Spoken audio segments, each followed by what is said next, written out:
नमो भगवते वासुदेवाय। आज हम दैत्य गुरु शुक्राचार्य की बेटी देवयानी की कथा सुनेंगे। प्राचीन काल में देवताओं और राक्षसों के कई युद्ध हुए। इन युद्धों में कभी देवता जीतते और कभी राक्षस। लेकिन एक समय ऐसा आया कि राक्षसों की शक्ति तेजी से बढ़ने लगी। इसका कारण था मृत संजीवनी विद्या। राक्षसों के गुरु शुक्राचार्य को भगवान शिव के वरदान से मृत संजीवनी विद्या का ज्ञान मिल गया था। अब युद्ध में जो राक्षस मर जाते, शुक्राचार्य उन्हें फिर से जीवित कर देते। देवताओं के लिए यह बड़ी समस्या बन गई। क्या उपाय किया जाए? देवताओं के गुरु बृहस्पति भी इस विद्या से अनजान थे। देवगुरु बृहस्पति को एक उपाय सूझा। उन्होंने अपने पुत्र कच्छ से कहा कि वो जाकर गुरु शुक्राचार्य का शिष्य बन जाए और मृत संजीवनी विद्या सीखने का प्रयास करे। बृहस्पति जानते थे कि यह कार्य इतना आसान नहीं होगा। उन्होंने अपने पुत्र कच्छ से कहा कि अगर वो किसी प्रकार शुक्राचार्य की सुंदर पुत्री देवयानी को प्रभावित या आकर्षित कर लेता है तो संभवतः काम आसान हो जाए। कच्छ जाकर गुरु शुक्राचार्य का शिष्य बन गया। कच्छ एक तेजस्वी युवक था। देवयानी कच्छ को मन ही मन चाहने लगी, पर यह बात उसने किसी से नहीं कही। इसी बीच राक्षसों को यह पता चला कि देवगुरु का पुत्र कच्छ शुक्राचार्य से शिक्षा ले रहा है। राक्षस समझ गए कि कच्छ का उद्देश्य तो मृत संजीवनी विद्या का ज्ञान पाना है। राक्षसों ने निर्णय लिया कि कच्छ का जीवित रहना विनाशकारी हो सकता है, अतः वो चुपचाप कच्छ को मारने की योजना बनाने लगे।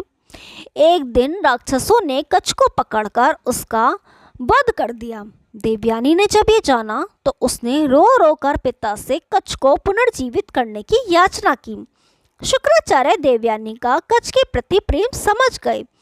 हारकर उन्होंने कच्छ को जीवित कर दिया। इस बात से राक्षस चिढ़ गए। उन्होंने कुछ दिन बाद पुनः कच्छ को मृत्यु के घाट उतार दिया। लेकिन शुक्राचार्य भी क्या करते, पुत्री मोह में उन्हें पुनः कच्छ को जीवित करना पड़ा। अब तो राक्षस क्रोधित ही हो गए। उन्होंने सोचा जो भी हो जाए कच्छ को रास्ते से हटाना ही होगा। उन्होंने तीसरी बार कच्छ को मार डाला।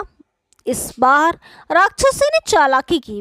राक्षसों ने कच्छ को मारकर उसके शरीर को जला दिया और राख को एक पेय में मिलाकर अपने गुरु शुक्राचार्य को ही पिला दिया। राक्षसों ने सोचा चलो अब तो छुट्टी हो गई। देवयानी ने जब कच्छ को कहीं न पाया तो वो समझ गई कि क्या हुआ होगा।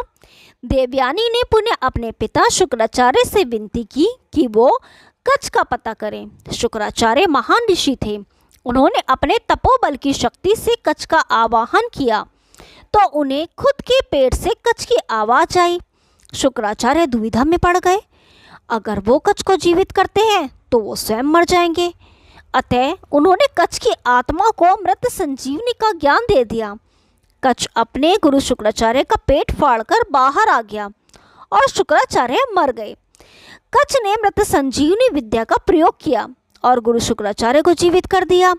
कच्छ ने शुक्राचार्य को जीवित करके शिष्य के धर्म को निभाया। अतः शुक्राचार्य ने कच्छ को आशीर्वाद दिया।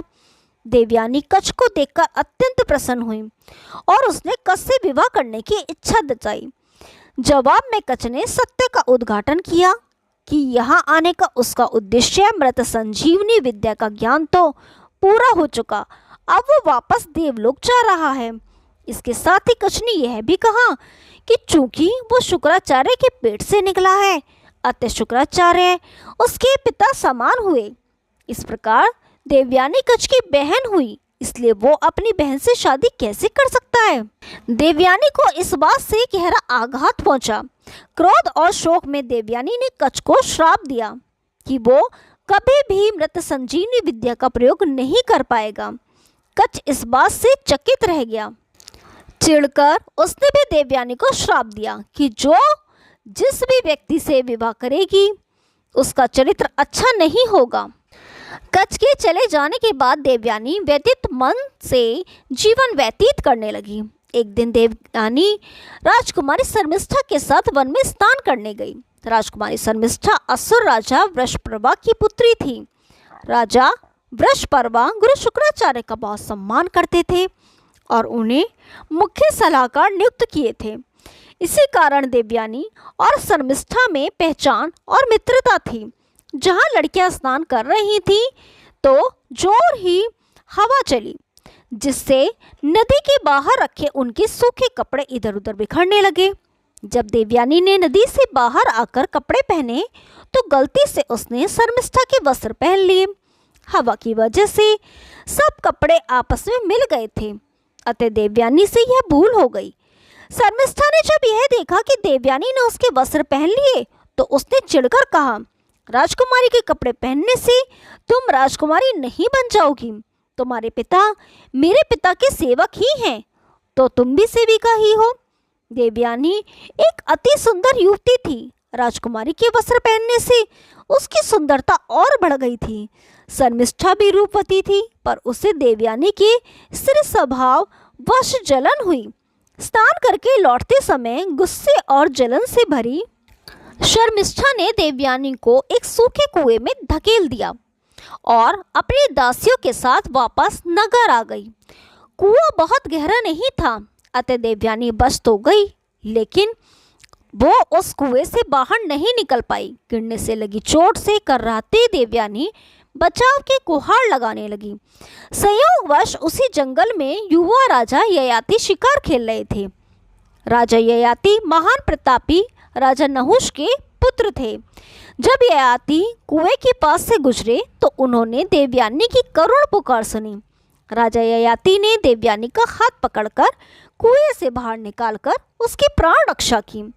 राजा ययाति एक सुदर्शन पुरुष थे। उनके सुंदर व्यक्तित्व से देवयानी प्रभावित होकर बोली, आपने मेरा हाथ पकड़ा ही है तो अब छोड़िए नहीं, आप मुझे पत्नी रूप में स्वीकार कीजिए। ययाति भी देवयानी के रूप यौवन पर मुग्ध थे। जब उन्हें पता चला कि देवयानी गुरु शुक्राचार्य की पुत्री है तो वे असमंजस में पड़ गए। ययाति ने देवयानी से कहा कि यद्यपि वो देवयानी से विवाह करना चाहते हैं, पर गुरु शुक्राचार्य को यह संबंध स्वीकार नहीं होगा, अतः मैं यह विवाह करने में असमर्थ हूँ। यह कहकर दुखी मन से राजा ययाति ने देवयानी से विदा ली। जीवन में पुनः दूसरी बार देवयानी का तिरस्कार हुआ। अपमान दुख शोक के सागर में डूबी देवयानी वहीं कुएं के पास बैठकर रोने लगी। उधर जब शाम ढले देवयानी जंगल से वापस नहीं आई तो शुक्राचार्य को चिंता हुई।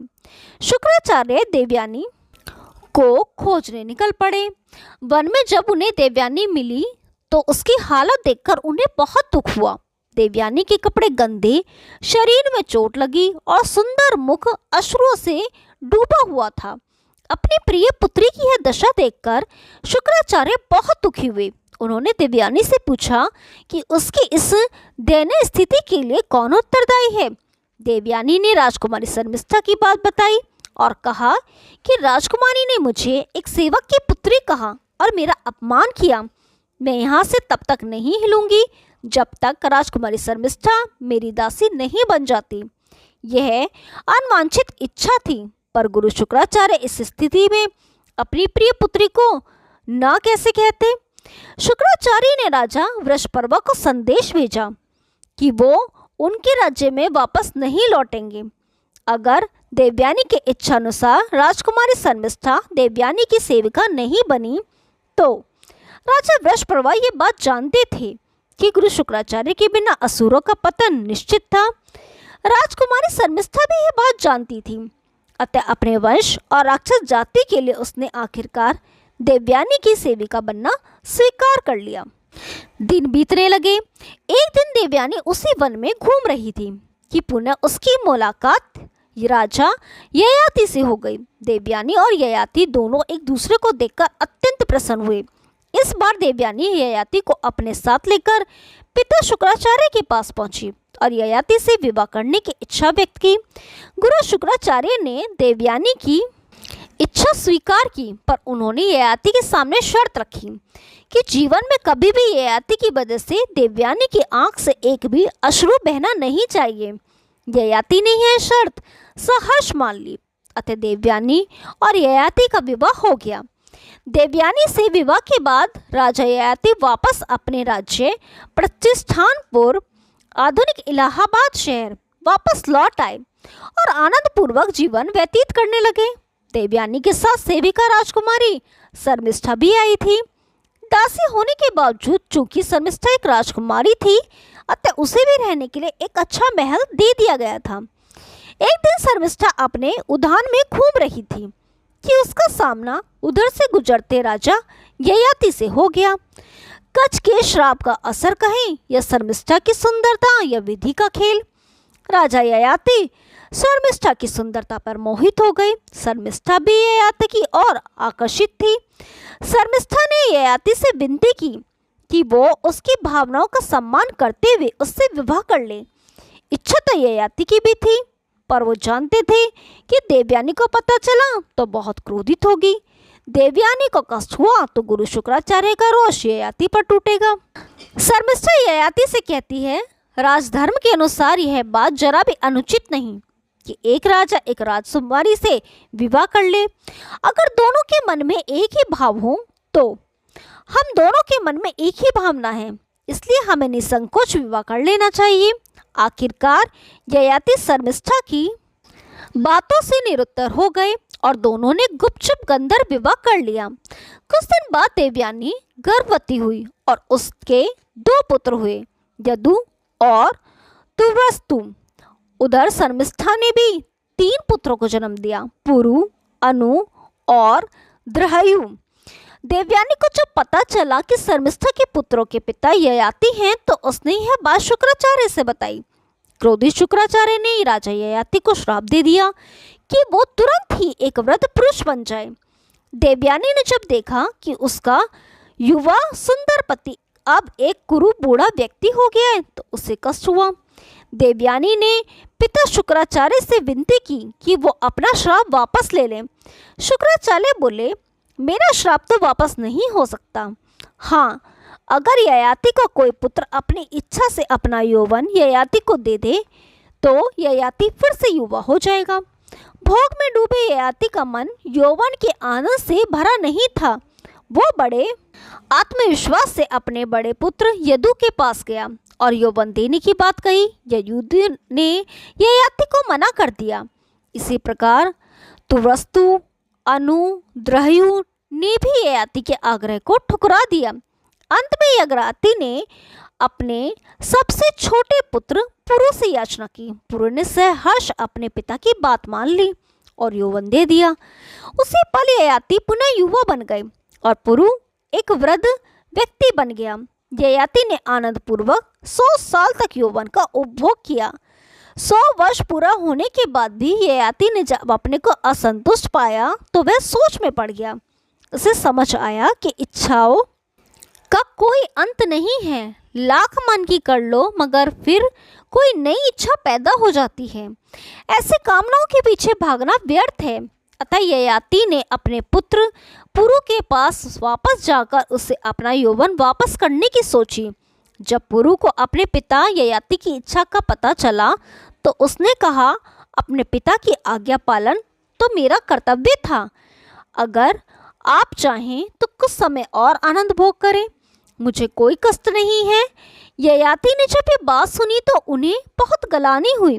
ययाति पुरु की उदारता से बहुत प्रभावित हुए और सबसे छोटा होने के बावजूद उन्होंने पुरु को अपना उत्तराधिकारी घोषित कर दिया। ययाति ने पुरु को उसका यौवन वापस लौटा दिया। पुनः वृद्ध रूप में आकर ययाति देवयानी और शर्मिष्ठा के साथ राज्य छोड़कर वानप्रस्थ हो गए। आगे चलकर राजा ययाति के 5 पुत्रों ने 5 महानतम वंश का निर्माण किया। राजा यदु ने यदु वंश, राजा तरस्तु ने यवन वंश, राजा अनु मलेच्छ वंश, राजा द्रहयु भोज वंश, राजा पुरु पौरव वंश या कुरु वंश। ओम नमो भगवते वासुदेवाय। यदि आपको ये कहानी पसंद आई तो वीडियो को लाइक कीजिए, शेयर कीजिए और चैनल को सब्सक्राइब कीजिए। हम आपके लिए ऐसी रोचक पुरानी कथाएं लाते रहेंगे। तब तक के लिए नमस्कार।